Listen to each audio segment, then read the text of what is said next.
Hello and welcome back to another episode of The Story Seekers. I am Shanae. And I'm Laura. And in today's episode, we are going to be diving into the most haunted castle in Wales. So settle in, put us on in the background, and be ready to be spooked. I feel like we're a little bit rusty. It's been a while. It's been a good few months. It's been too long. Yeah. I have a theory about that, by the way. Okay. So our last video at the moment on YouTube is episode 12. Okay. The last one we recorded was episode 13, and it'll be up by the time this one comes up.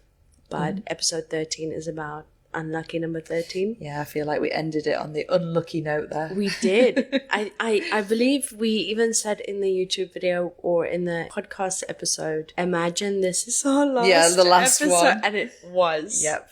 It was. Why was it, Laura? Where did you go? I left for Japan, but hopefully came back with a few more ideas. I'm excited to get back into it, and I feel like once we do this first one, we'll get back into the swing of things. Yeah. You were gone for about 3 months? Yeah, in total. And then you had to go back home, unfortunately. I did, yeah. Had to have a flying visit home, but yeah, I feel like a bit more of my routine is in place now. New job, just getting everything back on track. Yes, after because in the last time. episode, you were fired, and now you have a new job. Yeah. A very nice, cozy job, I might add. Very nice, cozy job. There's a lot of working from home, so I have to try and keep myself busy, but it's been good.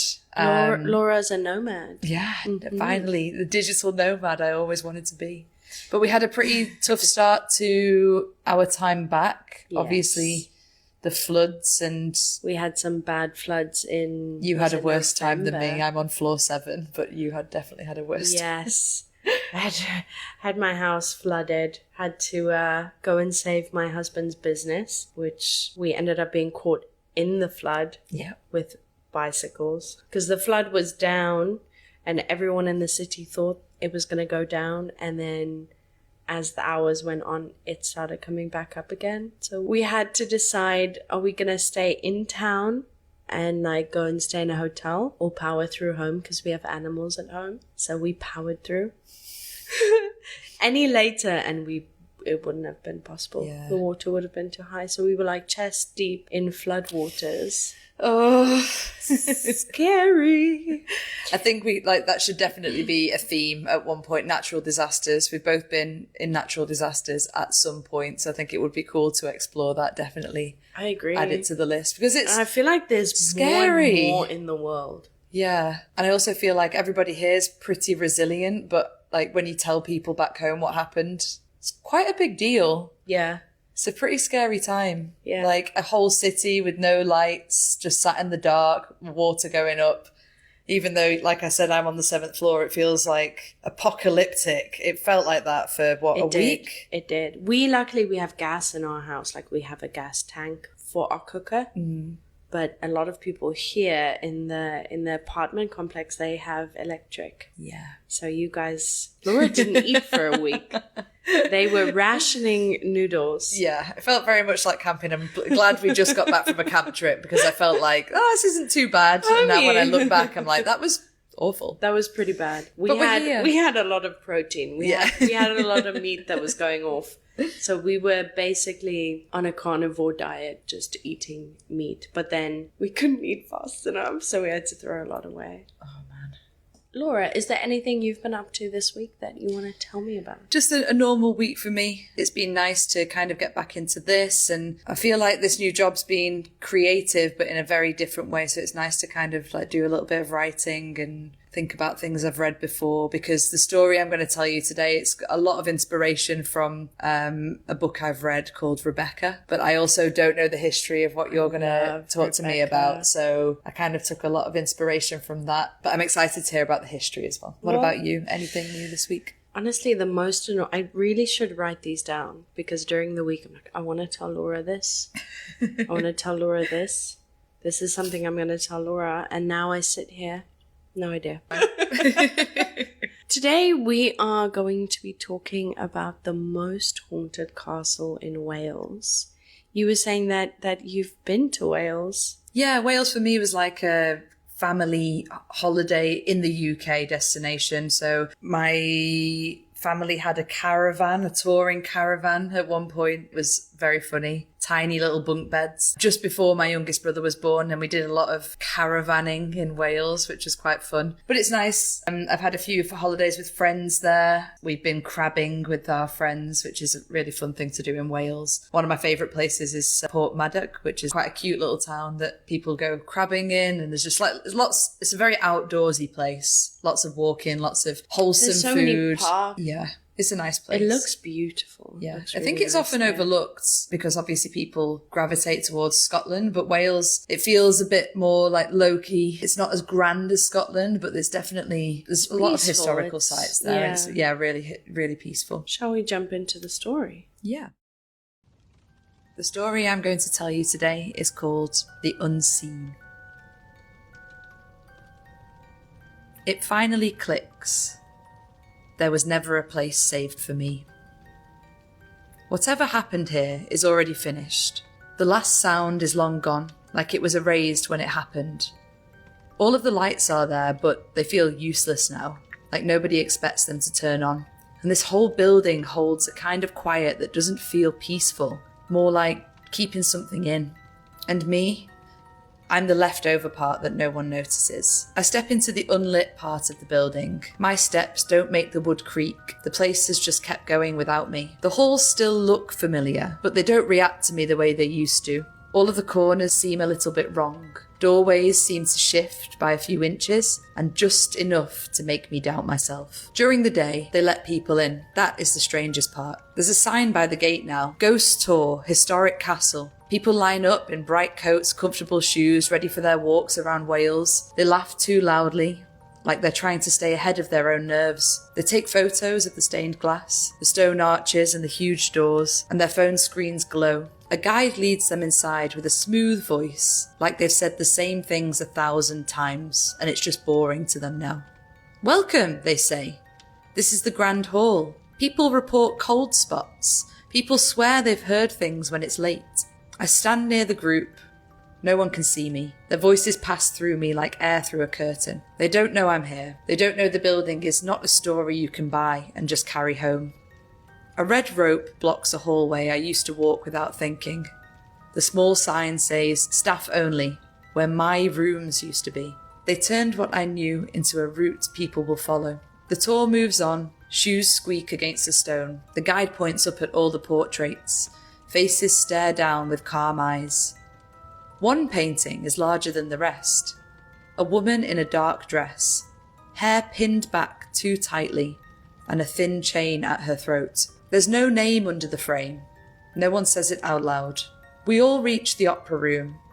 The guide says, smiling, "This room is famous. Some visitors claim they've seen someone in the balcony. But I can see what they can't. I see shapes up there that others don't react to. They sit in invisible roles, thin outlines, pale faces. They aren't performing, they aren't trying to scare anyone.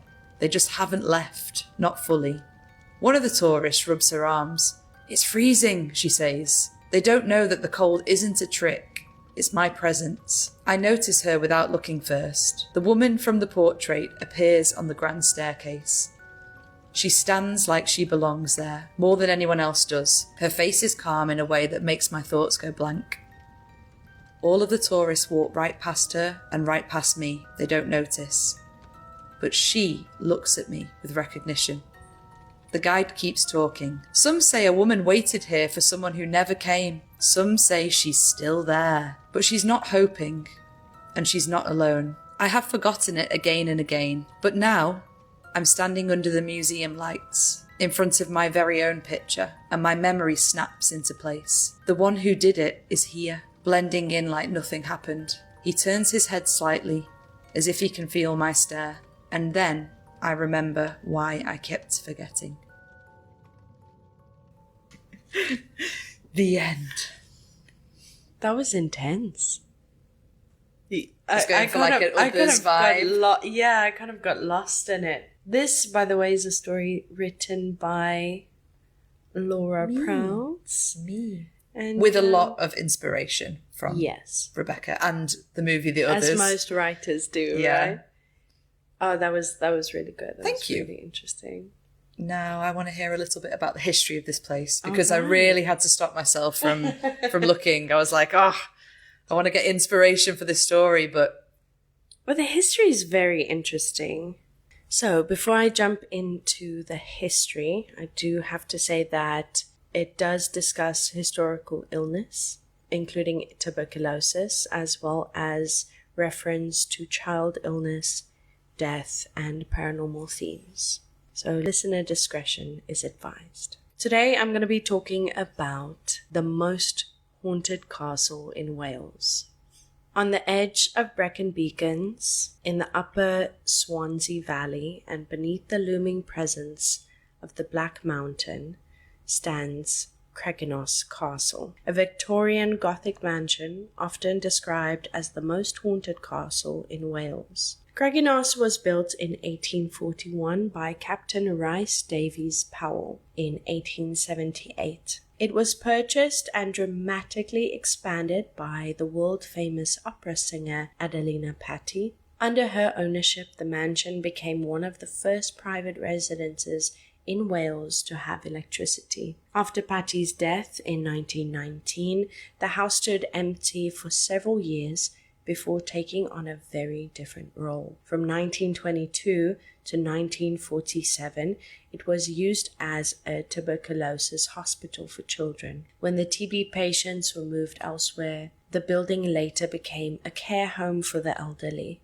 a role it continued until 1986. In 1988, Craig-Y-Nos was sold to a consortium of businessmen who later passed it on to John and Penelope Jones. It was they who carried out extensive repairs, effectively saving the building from further decline. In 2000, the mansion was purchased by Martin Grover, who not only repaired major structural elements, but restored much of its former grandeur, returning it to something resembling the elegant home it had once been during Patti's lifetime. But why is Craig-Y-Nos considered one of the most haunted buildings in Wales? To understand that, we need to go back to the very beginning. Captain Rhys Davies Powell was a wealthy retired Indian Army officer and a respected local gentleman. In 1841, he commissioned architect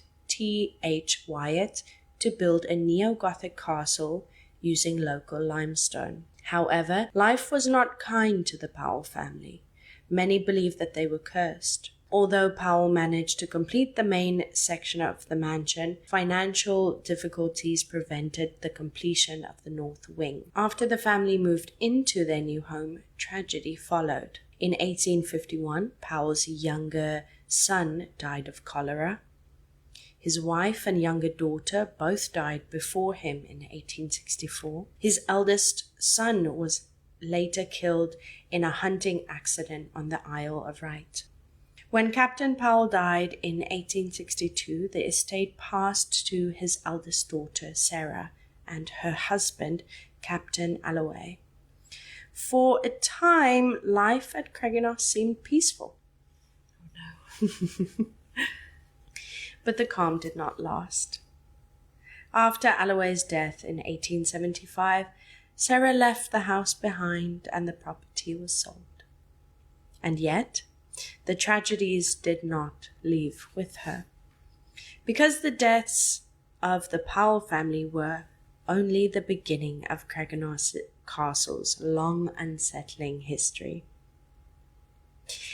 In 1878, a young and glamorous opera diva Adelina Patti, a beloved friend of Queen Victoria herself, had grown weary of fame. The applause, the attention, the endless travel across the globe, it was all becoming too much. What she longed for was somewhere quiet, somewhere she could rest between performances, away from the watching world, somewhere she could breathe. After moving to Wales, Patti came across Craig-Y-Nos Castle, and she was instantly infatuated. Before her stood a half-finished mansion, its stone walls surrounded by overgrown woods, the wild slowly reclaiming the land. Where others might have seen decay, Patti saw possibility.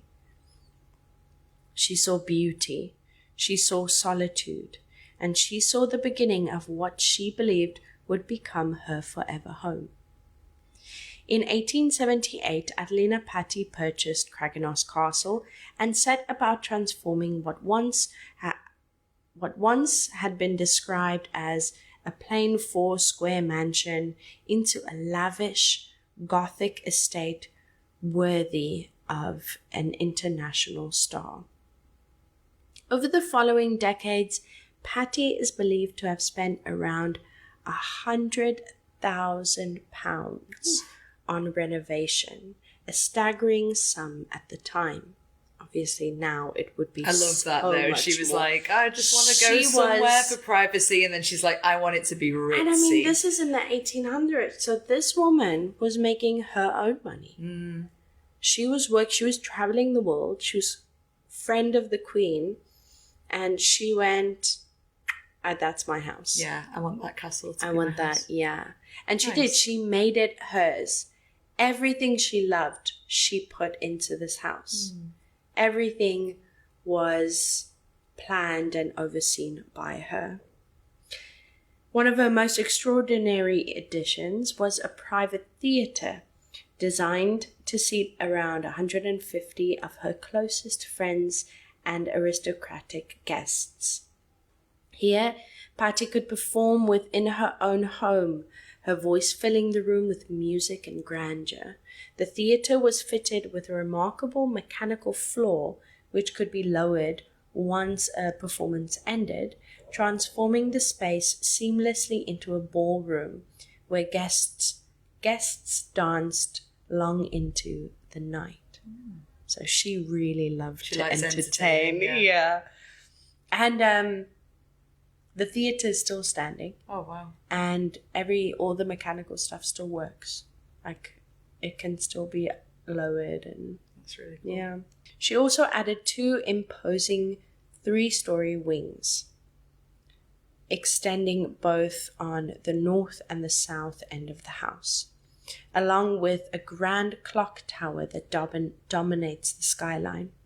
A stunning winter garden or conservatory was built to house exotic plants and birds, bringing color and life into the heart of the mansion. Beyond the walls of the castle, Patti invested heavily in the surrounding estate. She had the nearby river stocked with fish and took an active interest in the local area. Beloved by the community, she donated generously to the railway and had a private road constructed from Craig-Y-Nos directly to the station. There, special arrangements were made for her to travel, including a private waiting room and a luxurious railway carriage reserved solely for her use. And they said it was equal to the one the Queen had at that time. Like she was famous, super famous. And not shy to like donate and help the community. And she was very, very giving. It said that she really loved children. She really loved to go around and see the kids and spend time with them. And I think she really wanted kids. Yeah. At Craig-Y-Nos, Adelina Patti did not merely build a home. She created a stage for her life. One that seems to echo with music, movement, and something more. Adelina Patti was married 3 times over the course of her life, and each marriage ended not in a fairy tale romance, but in separation, loss, and lasting change. 3 marriages, 3 endings, and for those who later whispered of sorrow clinging to Craig-Y-Nos, Patti's personal history only deepened the sense that love and loss walked hand in hand within the walls. Many believe that Patti still lingers within Craig-Y-Nos Castle. Staff and visitors have reported sightings of a solitary woman in white moving through the theatre she built. On quiet evenings, some claim to hear faint singing drifting through empty rooms where no one stands.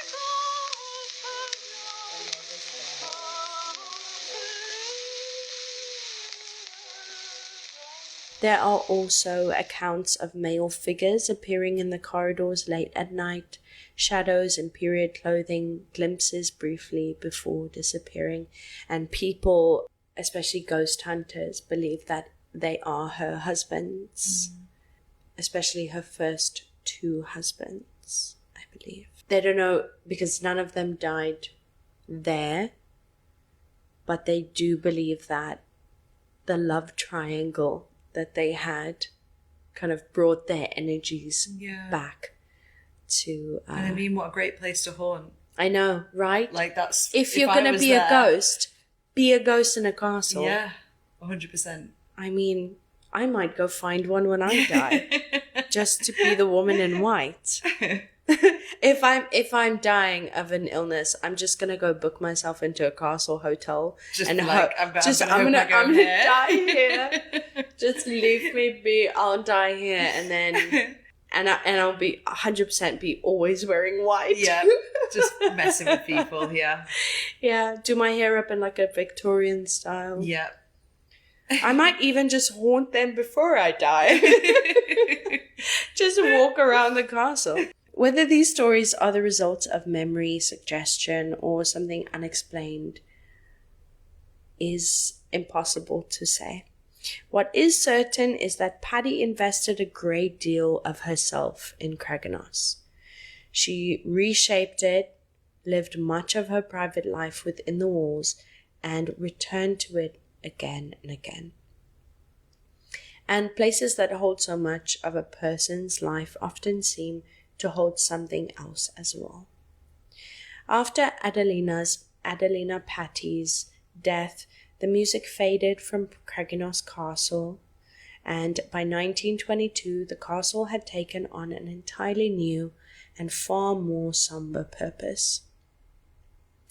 Craig-Y-Nos was converted into a tuberculosis hospital for children, many of whom were sent there from industrial towns and cities across South Wales.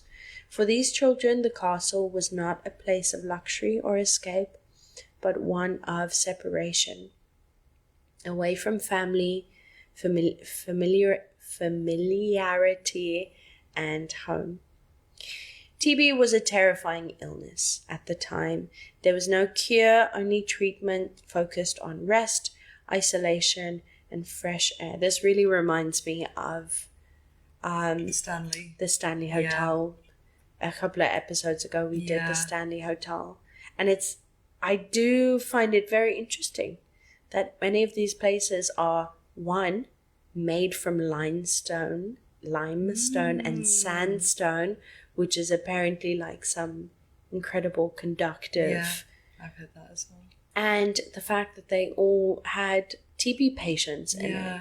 The fresh air. Yes. It must be sad, like, for her to look back on that, and it's almost seen in a negative light, you know, like not enjoying the house. It's not used for the what spirit, you want. you mean? Yeah, like for what, like not used for its purpose. And it's got like, you know, for kids coming in, like you said. Well, that being reminds me scared. of your story. Yeah, Just walking around thinking, what's going on?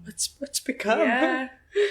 Oh, especially back then, just children everywhere. And she loved children. Yeah. The fresh air, of course, we know is great for all, at least all TB places. Fresh air, light, and cold. Tall windows were kept open, even in the winter, to let in cold mountain air believed to aid recovery.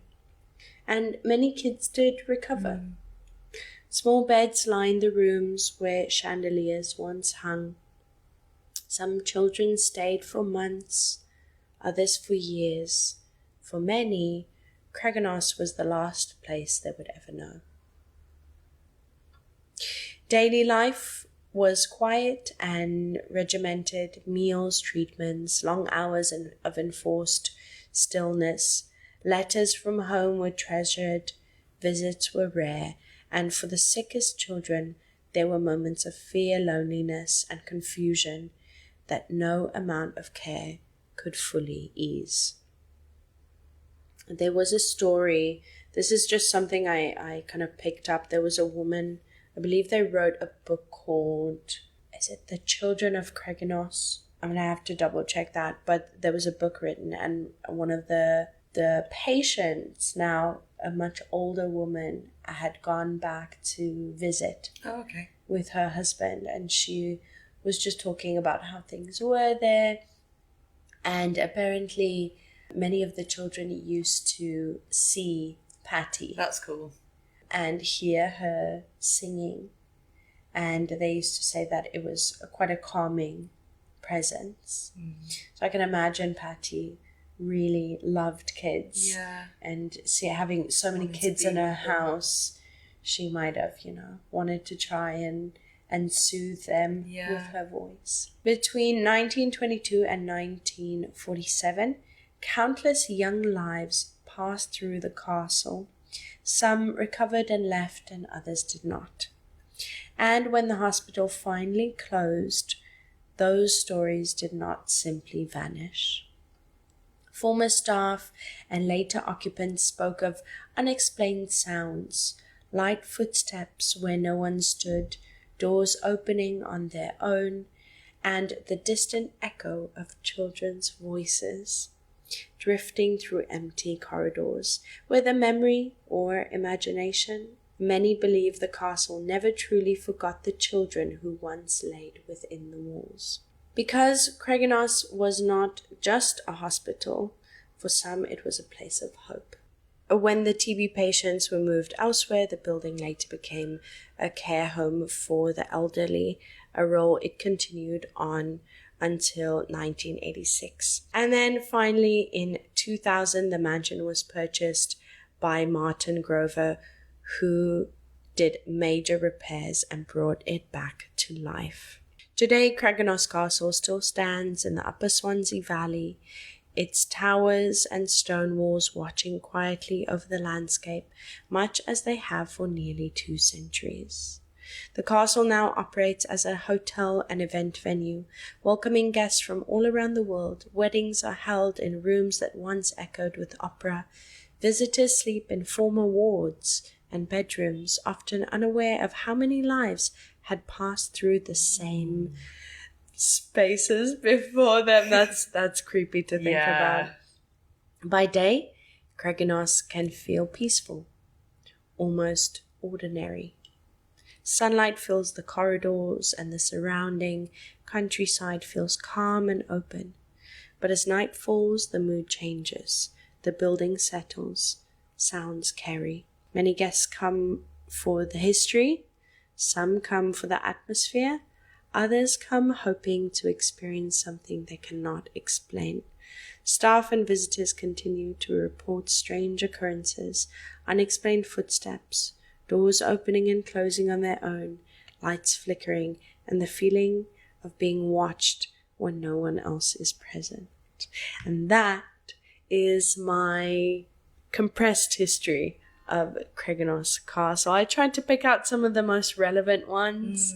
I wanted to talk about where it began, but I love the idea of Adelina Patti. Yeah, I really love her history. It's quite rare that you hear about somebody, a woman just buying, especially a woman just buying a castle. Yeah, well, it was so it is a castle, but only a castle by name. Right. So it's technically a mansion, but still, yeah, that is insane. And one of my favorite things I kind of picked up while I was researching was she obviously traveled the world. She went everywhere.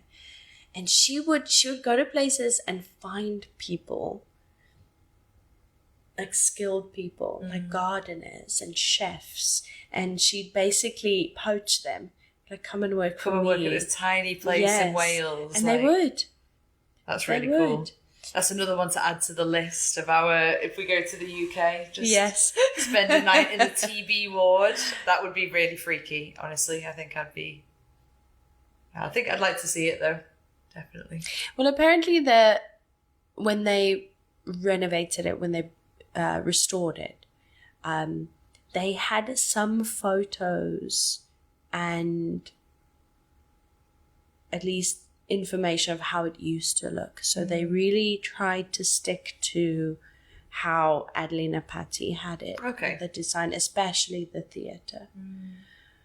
But yeah, it looks beautiful. The gardens. I know there was a very famous gardener that worked for her that kept up the gardens. And I think after her death, maybe, or just before, she had donated one of her big gardens to the public. So many of the spaces are now like public gardens and public parks. I think especially the one around the pond. Yeah. But yeah, what an amazing life. And then I can see why she's still supposedly still haunts Craig-Y-Nos Castle. I think it's definitely somewhere I'd like to go. I think, like when you talked about her kind of donating to the people as well, it's not like she led a completely separate life. No. She was like in the community. Yeah, she loved the area. And for someone that's not only wealthy, but famous, I'm sure she had her moments like most famous people do, but I feel like she was a lot more grounded. Was she from Wales? No. Look up where she's from. Because I looked up when did she move to Wales, and she moved to Wales in 1887. She was Spanish. Which is gorgeous. That is so random. Like especially Spanish. Now, it's such a random.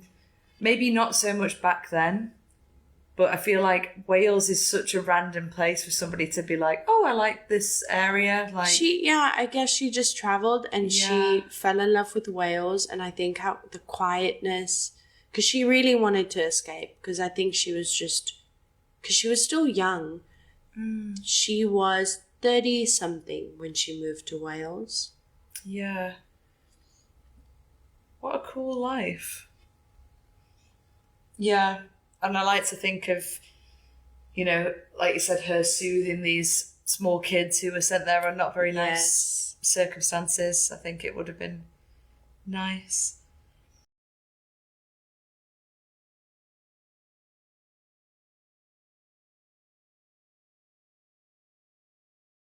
Yeah, so that is that. It's very haunting. It is very haunting, that recording now, but I can see the beauty in it. Yeah, definitely.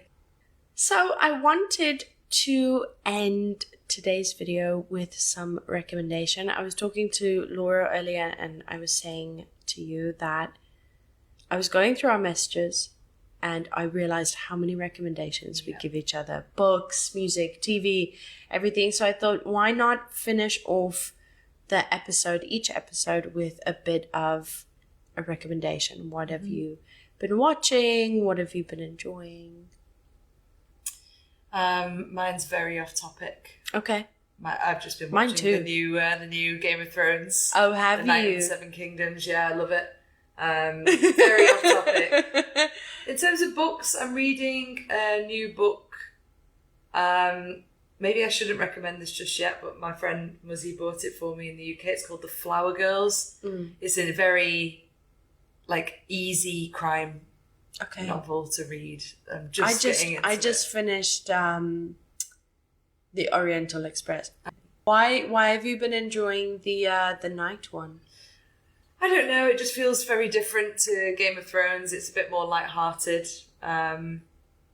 Still quite brutal, but I don't know. I just feel like I like both of them for different reasons, but this one just feels like very quick. Okay. Very easy watch. It's not too how long are the episodes? Like half an hour, 25 minutes. That's nice, because Game of Thrones, wasn't that those were those were movies. Every episode was like a movie. It was like an hour long. Yeah. I really like this one. Okay. It's going well. And just to throw it in there as well, I would, because I took so much inspiration from Rebecca, I have to kind of recommend that one as well. It's one of my favourite books by Daphne du Maurier. Thank you for listening to us today, guys. We are the Story Seekers. I have been Laura. And I have been Shanae, and we will see you soon. See you soon. Goodbye. Goodbye.